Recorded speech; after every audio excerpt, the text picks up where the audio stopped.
South Africa has an independent judiciary, subject only to the Constitution and the law. The Constitution is the supreme law of the country and binds all legislative, executive, and judicial levels of government.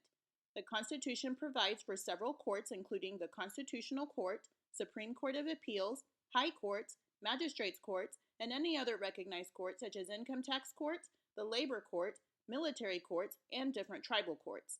The Constitutional Court, Supreme Court of Appeals, and High Courts have the power to protect and regulate their own processes and to develop the common law. South Africa has a mixed legal system combining elements of civil law and common law. This mixed legal system originated in Europe and Great Britain. When the Cape was occupied by the British at the end of the 18th century, Roman Dutch law was retained and confirmed as the common law of the country. English became the language of the courts, and English legal procedures in both criminal and civil matters were introduced. In addition, foreign laws frequently consulted. In comparison, the United States has a common law system. Judges in the common law system have the power to interpret the law and set a new precedent that may be followed in future cases. This allows quite a bit of flexibility. Some fun facts about the two countries. South Africa legalized same-sex marriage almost 10 years before the United States. Due to globalization and technology, citizens of both countries were able to follow recent high-profile cases in real time. O.J. Simpson and Oscar Pistorius are examples of legal cases that captured the world's attention. If you are interested in doing business in South Africa, it is important to understand the rule of law, which is a likelihood that the law or contracts will be enforced.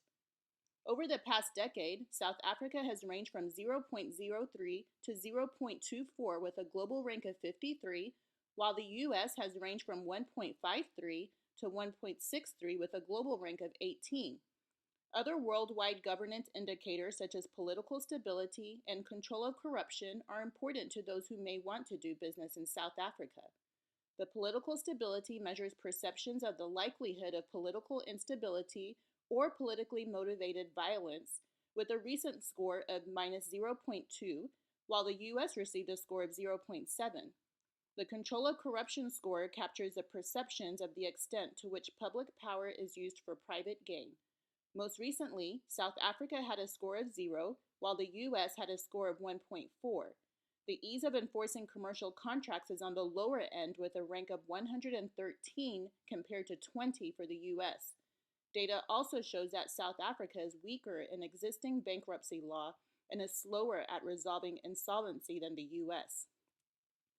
If you want to do business in a foreign country, property rights are an important aspect to review since countries that have weak property rights will struggle to develop strong economic markets. South Africa has been a member of the World Intellectual Property Organization since 1975 and is among over 180 nations that have signed international treaties designed to protect intellectual property.